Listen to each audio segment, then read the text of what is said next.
네, 어제 하루 코로나19 신규 확진자가 457명 발생하면서 설 연휴가 끝나자마자 다시 400명대로 올라섰습니다. 자, 수도권을 중심으로 확산세가 지속 중인 가운데 비수도권에서도 확진자가 다시 100명을 넘어섰습니다. 한편 정부는 다음 주 코로나19 백신 접종을 앞두고 이번에는 아스트라제네카 백신을 만 65세 이상 고령층에게는 접종하지 않기로 결정했는데요. 관련 내용들 김윤 서울대 의료관리학과 교수, 김수민 시사평론가와 함께 짚어보도록 하겠습니다. 네, 두 분 어서 오십시오. 안녕하십니까. 또 공교롭게 설 연휴가 지나자마자 400명대 기록하니까 좀 덜컹하는 느낌도 있잖아요. 최근에 300명대, 400명대 그 이하로 계속 줄지 않고 이렇게 그 수준을 왔다 갔다 하는 이유가 뭘까요? 지난 4주간 한 400명대를 계속 오르락내리락하고 좀 대규모 집단 감염이 있으면 500명까지 올라가는 양상을 보이고 있는데요. 네. 이것은 그 3차 대유행을 거치면서 소위 이제 감염자의 베이스라인, 그러니까 확진자 수의 출발점이 높아진 현상으로 볼 수 있을 것 같습니다. 예. 그렇기 때문에 지난 4주간 수도권 2.5단계, 지방 2단계의 사회적 거리두기를 유지했음에도 불구하고 네. 확진자 수가 감소하지 않은 것을 그 원인으로 베이스라인이 올라간 것에서 찾아야 될 것 같습니다. 그러면 만약에 300명대가 더 계속 연장이 된다면 네. 그럼 기본 말씀하신 베이스라인을 300명대로 잡고 네. 그거를 어느 정도 상수로 보고 네. 너무 위험한 건 아니다 이렇게 생각해도 될 날이 올까요? 그렇게 지금은 우리 생각과 사회적 거리두기의 기준을 바꿔야 되지 않을까 싶습니다. 그걸 기본으로 생각하고요? 네. 그렇지 않으면 지금 수도권 2단계를 계속해서 가져갈 수밖에 없는 상황이라 그러면 국민들의 피로감, 자영업자들의 피해 이걸 버텨낼 수 없을 겁니다. 예, 알겠습니다. 지금 현재 수도권에서 확진자가 거의 80% 이상이 나오는 거잖아요. 근데 비수도권은 또 100명 이하였다가 조금 늘었나 봐요. 추세가요? 네. 어떤 겁니까, 요새? 네, 이게 뭐 설날 연휴에 따른 그 영향도 더 지켜봐야 될 것 같고 지금까지 수도권에 집중해서 일어났기 때문에 수도권, 비수도권 간의 사회적 거리두기의 격차를 둬도 괜찮다라고 하는 수준에서 진행이 되어 왔는데요. 이거 언제든지 또 집단 감염을 통해서 불어날 수 있는 그런 상황이라는 것이고 그 기미가 이미 또 보이고 있다라고 하는 거죠. 그런 의미에서 이제 수도권에 국한되어 있는 3차 대유행이다라고 하는 그런 가설은 좀 잊어야 될 그럴 필요성이 있고 또 저는 또 우려가 되는 게 이번 3차 대유행이 어느 정도 꺾인다 할지라도 봄에 4차 대유행이 또 일어날 수 있기 때문에 그때를 또 대비한다면은 현재로서도 방역에 최선을 다해야 되고 방심하면 안 된다라고 하는 것을 비수도권도 마찬가지로 좀 유념할 필요가 있겠습니다. 네. 이런 상황에서 이제 어제부터 거리두기 완화 조치가 시행이 됐는데 수도권의 경우 5인 이상의 모임은 여전히 금지가 됐지만 영업 시간이 1시간 늘어났잖아요. 네. 그런데 이제 자영업 현장에서는 막상 좀 그렇게 와닿지 않는 것 같다는 이야기도 있고요. 현재 완화 방침 좀 어떻게 보십니까? 자영업자들 입장에서는 뭐 도움이 전혀 안 되는 건 아니겠지만 큰 도움이 되는 상황은 아닐 것 같습니다. 왜냐하면 5인 이상의 사적 모임 금지가 워낙 강력한 조치인데 그 조치를 유지하면서 영업 시간을 1시간 정도 연장한 거는 그냥 좀 숨통을 틔워준 정도의 효과에 머무르고 있는 것 같습니다. 그래서 그 차제에 좀 근본적으로 사회적 거리두기의 방식을 전면 좀 개편해야 될 필요가 있을 것 같습니다. 예. 지침이 완화가 된 대신 방역 수칙은 좀 더 엄격하게 적용이 되는 걸로 알고 있는데 이건 어떤 내용입니까? 네, 특정 시설의 방역 지침 위반에 대해서는 뭐 계도라든지 어느 정도 경고를 해둔다거나 이런 조치가 아니라 원 스트라이크 아웃에 가깝게 적발이 되는 즉시 이제 영업 정지를 한다라고 하는 그런 쪽으로 강화되는 것이죠. 그러니까 거리두기가 사실 확진자 수가 확 줄지 않더라도 거리두기 단계를 그렇게 강화하거나 유지하기만은 또 어려운 그런 사정이 있기 때문에 정부에서 역으로 거리두기 단계 자체는 좀 완화를 하더라도 그것이 적발됐을 때 위반이 적발됐을 때는 강하게 하겠다. 그러니까 사후 처벌을 좀 강화함으로써 사전에 자율적인 방역을 이끌어내겠다. 뭐 이런 조치로 만들어낸 그런 것이 이제 원스트라이크 아웃이 될 것 같고요. 이런 경우에 뭐 2주간의 집합 금지라든지 또 구상권 청구라든지 이런 벌칙들은 이제 강하게 적용이 되는 그런 방식의 방역을 정부가 또 채택을 하고 있는 겁니다. 예. 어제 문재인 대통령이 수보 회의에서 이걸 중요하게 언급을 한 것 같습니다. 이렇게 말했어요. 정부는 백신 접종이 본격화하는 3월부터는 새로운 거리두기 개편안을 마련해서 시행할 계획이 있다. 여기에 대해서는 강제 방역에서 자율과 또 책임 기반의 방역으로 전환하겠다 이런 뜻을 담았거든요. 네, 그렇습니다. 어떤 내용이 들어갈까요, 그럼? 첫 번째는 앞서 말씀드린 대로 이제 네. 3차 대유행을 거치면서 확진자 수의 베이스라인이 올라갔기 때문에 예. 단계 격상 기준을 좀 올려야 될 필요가 있을 것 같고요. 두 번째는 그 사회적 거리두기 규제를 많이 받는 다중 이용 시설보다 뭐 교회나 구치소, 직장과 같은 그런 곳, 그런 뭐 요양병원 등의 시설에서 주로 집단 감염이 발생했기 때문에 네. 그런 곳들에 대한 규제를 좀 더 강화해야 될 거로 생각이 됩니다. 세 번째는 집단 감염이 많이 생기더라도 예. 이게 일률적으로 문을 닫는 방식보다는 세부적인 방역 지침을 강화해서 감염 발생의 확률을 낮추는 쪽으로 가야 될 거라고 생각을 하고요. 예.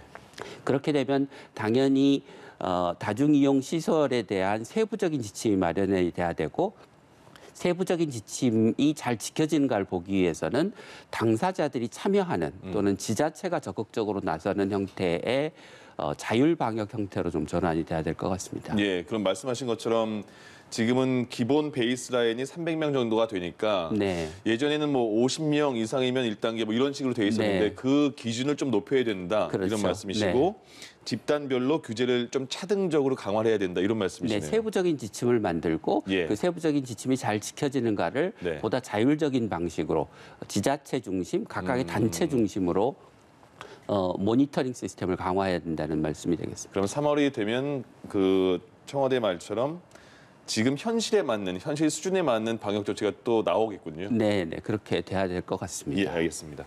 자, 그리고 그 자영업자들은 지금 조금 전에도 말씀드렸지만 5인 이상 10시까지 그런 거에 대한 조금 숨통은 트였지만 피부로 다 그 전에 그런 수익처럼 와닿기는 힘들잖아요. 네. 그래서 정부가 또 뭐 손실보상 같은 얘기도 자영업자들은 많이 얘기를 하고 있는데 어떤 식으로 해야 될까요? 이제 거리두기에 따라서 필연적으로 피해가 발생을 했기 때문에 그 부분에 대한 정부 대책은 반드시 필요하다고 볼 수 있고 네. 정치권에서 손실보상제 얘기를 또 하고 있습니다. 네. 손실보상제를 하려면은 사실 즉각적인 지원보다는 그게 필요한 어떤 기준이라든지 적용 대상, 범위 이런 것들까지 또 확립을 해야 되고 거기에 필요한 자료들도 확보를 할 필요가 있거든요. 예. 어느 정도는 시일이 걸린다라고 하는 그런 부분은 좀 유념을 해야 될 것 같고요. 예. 근데 손실보상제를 진짜 헌법이나 법률에서 규정하고 있는 보상의 개념을 적용해서 하게 될 경우에는 자영업자들 입장에서는 아니 우리가 피해 입은 만큼 보상을 안 해줬다.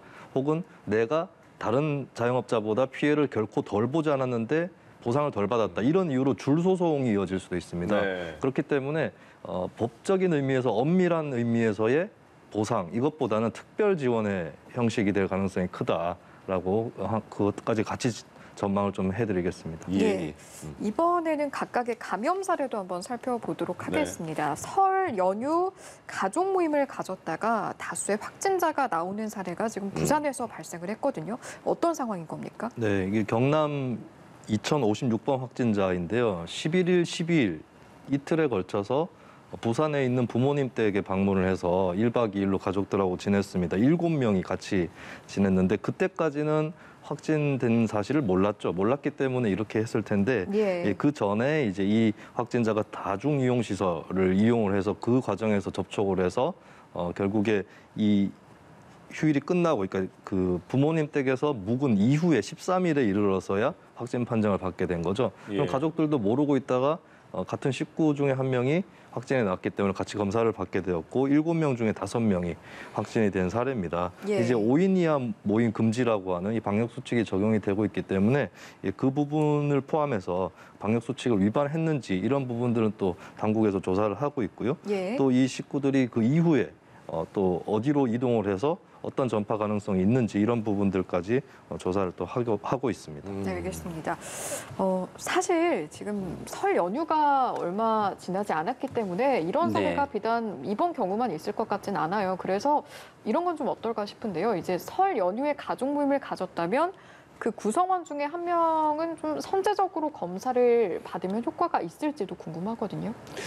다 같이 검사를 받자고 하면 검사를 해야 될 건수가 너무 많아서 예. 우리가 지금 감당하기 좀 어려운 수준일 거라. 네. 첫 번째는 증상이 있는 경우 빨리 신속하게 검사를 받는다가 예. 원칙인 것 같습니다. 그리고 검사 결과 만약 양성이 나오면 빨리 가족들한테 알려서 검사를 받도록 하는 게 중요할 것 같고요. 예. 혹시라도 굉장히 많은 사람들이 명절에 모였으면 그 증상이 없더라도 검사를 좀 받아보는 것도 방법일 거는 같습니다. 예. 그렇지만 모든 사람이 가족 모임을 했다고 다 검사를 받자고 하면 그 검사 건수를 지금 현재 우리가 감당할 수 있는 수준을 넘어서기 때문에 예. 그렇게까지 할 거는 아닌 것 같습니다. 일단 가장 큰 원칙은 스스로 느끼기에 어떤 증상이 있는가라는 네, 말씀이시네요. 예. 알겠습니다.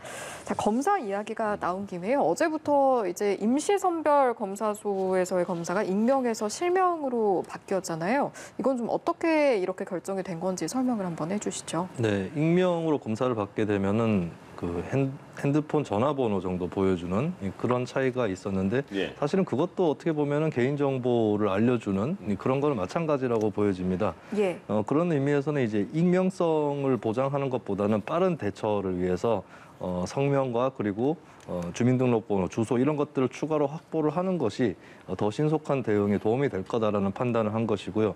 가장 중요한 부분은 이 임시선별 검사소 같은 경우는 이번 코로나 대응에서 굉장히 중대한 기능과 역할을 수행을 했다고 볼 수 있는데 예. 그 비결이 무엇이냐 했을 때 익명 검사를 둠으로써 사람들이 마음 놓고 검사를 받을 수 있도록 했다. 이 부분이 아니라 예. 오히려 근거리라든지 사람들이 왕래가 쉬운 그런 장소에 설치가 되었기 때문에 많은 예. 사람들이 이용했다라고 하는 자체 판단이 내려진 거거든요. 그렇게 봤을 때는 익명이라고 하는 별도의 코너를 두는 것이 그렇게 썩 크게 뭐 유효했거나 도움이 되지 않았다라고 방역 당국에서 판단을 하고 그 검사 이후의 대응이라든지 이런 것들까지 포함했을 때는 그냥 주소라든지 더 정보를 확보해서 하는 것이 맞겠다라고 판단을 한 것입니다. 방역 당국의 그 진료소 익명에서 실명으로 바꾼 거에 대해서는 어떻게 생각하세요? 저는 그게 바람직한 방향이라고 생각합니다. 그러니까 네. 일부는 증상이 있는 분들이 임시선별 검사소에 와서 검사를 받거나 하면서 오히려 확진이 늦어지는 상황이 발생하기도 했고 예. 그것 때문에 기존의 그 소위 방역 체계, 그러니까 확진 검사하고 선별 격리 조치하는 그런 일들의 혼란을 불러일으켰기 때문에 네. 실명으로 전환하는 게 바람직하다고 생각합니다. 그렇군요. 평론가님, 지금 그 아산의 귀뚜라미 보일러 공장인가요? 거기서는 확진자가 꽤 많이 나왔어요. 네, 지금 그렇습니다. 상황은 어떤 거예요? 네, 여기 집단 감염인데요. 예. 여기 공장이기 때문에 여러 사람들이 좀 밀집해서 일을 하는 그런 측면이 있고 여기서 확진된 사람을 통해서 이제 안으로 번져 나갔다라고 볼 수 있겠습니다. 아무래도 또 직원뿐만 아니라 직원 가족들까지 예. 그렇게 확진이 더 번져 나간 그런 상황이겠죠. 그리고 이제 여기는 또 외국인 노동자도 같이 일을 하고 있는데 네. 외국인 노동자 같은 경우는 지금까지 꾸준히 지적이 되어 왔지만 방역에서 아무래도 좀 사각지대에 있는 그런 부분이기 때문에 여기에 대해서 좀 신속한 역학조사라든지 그런 대응들이 필요해 보입니다. 이 그 충남 쪽에서 지금 확진자가 많이 나와서 오늘의 그 어제 신규 확진자 비율도 늘어난 게 아닌가 싶은데 네. 지금 이런 상황에서는요, 한 50명이 넘게 나왔잖아요. 네. 그 공장에서 네. 어떤 걸 제일 빨리 이제 시작을 해야 돼요? 일단은 빨리 확진자를 찾아내고 네. 역학조사를 통해서 확진자의 접촉자를 누구인지를 찾은 다음에 예. 그분들을 자가격리하도록 하는 게 가장 중요한 조치일 것 같습니다. 예. 그러니까 50명 정도면 역학조사하기도 충분한 그 상황이니까요. 그게 이제 한 공장에서 집단적으로 벌어진 것이기 때문에 네. 지역사회에서 산발적으로 여러 곳에서 집단 감염이 생긴 게 아니라서 역학 숫자는 많더라도 역학조사에 그렇게 많은 시간과 노력이 들어가는 건 아닙니다. 상대적으로. 예. 공간이 이제 한정되어 있으니까요. 네. 그러면 만약에 지금 비수도권이 100명 이하고 많이 나오지 않은 상황이었는데 조금이라도 만약에 늘어난다면 네. 비수도권은 지금 사회적 거리두기가 1.5단계잖아요. 네, 그럼 네. 자체적으로 지역마다 좀 올릴 필요성은 있습니까? 지역의 상황에 따라서 그렇게 단계를 탄력적으로 조정할 필요는 있어 보입니다. 예. 그런데 이제 이 사례처럼 그냥 단지 한 군데서 대규모 집단 감염이 생겨서 확진자 수가 늘어난 것과 여러 곳에서 집단 감염이 동시다발적으로 생기는 양상을 좀 구별해서 조절을 해야 될 필요가 있을 것 같습니다. 그러니까 전자는 좀 방역 관리하기가 좀 수월하다. 수월하고 예. 아. 후자는 확산의 가능성이 있으니 예. 거리두기 단계를 상향할 필요가 더 있는 거죠. 단순히 예. 수치만 따질 게 네. 아니고. 알겠습니다. 예, 알겠습니다. 자, 백신 접종 이야기로 이번엔 넘어가 보도록 하죠. 최근 들어서 이제 백신에 대한 가장 큰 관심이 정부가 아스트라제네카를 접종할 때 65세 이상에게 접종을 할 것인가 말 것인가 이 부분이었습니다. 그런데 네. 일단은 어제 접종을 하지 않기로 네. 결정을 했죠. 대신에 이제 3월 말에 최종 확정하기로 했는데 이 같은 결정은 좀 어떻게 보셨습니까? 아스트라제네카의 그 고령자에서의 그 면역 효과는 지금 WHO하고 그 유럽연합, EU의 우리로 치면 식약처에 해당하는 곳에서 예. 65세 이상의 접종을 하도록 승인을 했습니다. 네네. 그런데도 불구하고 이제 일부 유럽 국가들이 65세 미만에 대해서만 접종을 하도록 하는 방침을 새로 정했는데요. 예. 이제 그런 나라들은 파이자나 모더나 같은 다른 대안이 있기 때문에 그런 결정을 보수적인 결정을 하는 게 합리적이라고 보이지만 우리나라는 다른 대안이 없는 상태에서 그런 보수적인 결정을 한 게 예. 약간 당국이 좀 책임 있는 결정을 회피한 게 아닌가. 당국이 65세 이상에 대해서 아스트라제네카 백신을 접종할 때 생길 수 있는 논란을 피해가고자 한 게 아닌가라는 생각이 듭니다. 예. 다행스럽게 오늘 아침에 정부 발표에 따르면 파이자 백신을 조기에 구매해서 들어오기로 했다고 하니까 그 파이자 백신을 고령층에 접종하는 게 이제 대안이 될 수는 있을 것 같습니다. 예. 네. 그렇다면 정부의 당초 목표가 11월까지 집단 면역을 형성하는 것이었잖아요. 여기에 네. 어떤 영향은 없겠습니까? 11월까지라면 아직 좀 많은 기간이 남았고 예. 초기에 접종 물량이 그렇게 많지 않기 때문에 중간에 우리가 조금 더 그 접종에 많은 자원을 투입하면 충분히 정부가 애초에 설정한 목표는 달성할 수 있을 것 같습니다. 근데 그렇다고 이게 집단 면역을 실제로 형성할 수 있을지는 또 조금 다른 문제이긴 합니다. 네. 알겠습니다. 예. 지금 그 변이 바이러스가 지금 남아공, 브라질, 영국 이렇게 등등등 있는데 미국의 변이 바이러스가 또 나왔다는 얘기가 있던데요? 네, 이게 변이라고 하는 것이 특정 국가, 지역에 국한된 것이 아니다라고 하는 것을 이번에 깨달을 수 있는데요. 예, 예. 뭐 뉴욕타임즈에서도 보도를 했던 사안인데 이 미국 전역에 이 코로나19 샘플을 이제 조사를 해보니까 8개 종류의 변이 바이러스가 발견되었다라고 하는 그런 부분입니다. 어떤 예. 거는 이제 열흘에 2배 정도의 속도가 더 빨리 전파가 되는 그런 사례도 있었고 예, 그렇기 때문에 이제 변이는 이제 어떻게 보면 좀 일반적인 것이 되어버렸다라고 하는 예, 그런 방증이라고 볼 수도 있겠죠. 근데 이제 이 조사의 한계는 코로나 샘플 중에서 1% 미만에 한해서 조사를 했던 것이고 예. 그렇기 때문에 이 변이가 정말 제대로 어느 정도 안착을 했는지라든지 또 발현지는 어디라든지 이런 것들이 좀 파악되지는 않았습니다. 그리고 전파가 빨리 된 측면에 대해서도 진짜 이 변이 바이러스 자체가 감염력, 전파력이 빠른 것인지 아니면은 뭐 얼마 전에 미국에서 그 슈퍼볼이라든지 이런 슈퍼 확진 행사라고 불리우는 그런 많은 확진자가 발생하는 행사들이 있지 않았습니까? 네네. 그런 거라든지 혹은 이동량의 증가라든지 이런 부분 때문에 빨리 전파된 건지 이 부분에 대해서는 아직까지는 좀 불분명하게 남아 있는 것 같습니다. 교수님, 저희가 나라별의 네. 이름을 앞에 붙여서 변이 바이러스다 이렇게 말을 하잖아요. 네. 그러면 도대체 지금 뭐 개수가 점점 늘어나는 것 같은데 네. 이게 도대체 변이 바이러스의 종류는 어디까지 있는 건가? 네. 우리가 어느 정도 선까지 막을 수가 있는가? 어느 상황입니까? 코로나 바이러스는 이제 mRNA, 그러니까 RNA 바이러스라서 네. 이렇게 변이가 굉장히 잘 일어나는 바이러스입니다. 일부 연구에 의하면 그 400명 확진자마다 한 건의 변이가 발생한다고 합니다. 네. 그러니까 굉장히 엄청난 변이가 발생하는 거죠. 그럼 지금까지 엄청 많은 변이가 나왔겠네요. 네, 그런데 이제 우리가 뭐 영국발 변이, 뭐 남아프리카 공화국발 변이라고 하는 거는 예. 변이의 정도가 굉장히 심해서 예. 이게 전파력이나 또는 백신의 효과에 영향을 미칠 정도로 굉장히 큰 변화가 일어난 것만을 우리가 이제 알고 있기 때문에 아. 상대적으로 소수의 변이가 있다고 생각을 하는데 예. 실제로는 굉장히 많은 변이가 계속해서 생기고 있는 것입니다. 그럼 그 변이들이 지금 말씀하신 것처럼 뭐 드러난 변이, 남아공발, 네. 브라질발, 영국발 이런 거 말고 나머지 알려지지 않은 변이들은 금방 없어집니까?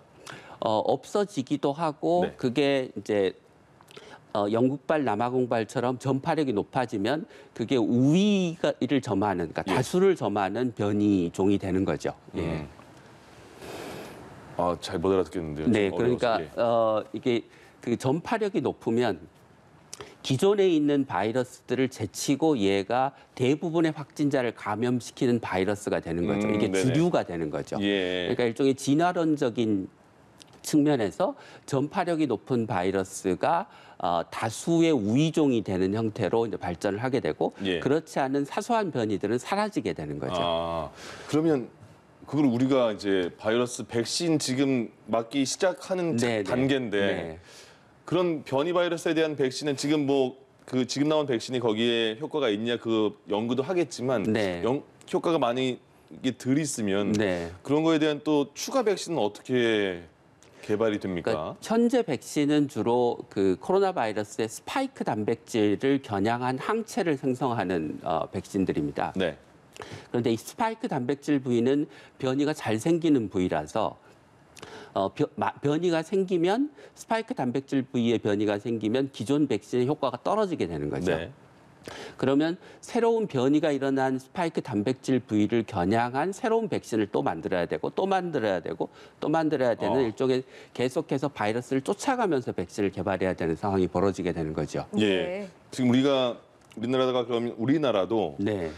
변이 바이러스에 대한 백신 개발도 지금 겸해서 하고 있는 겁니까?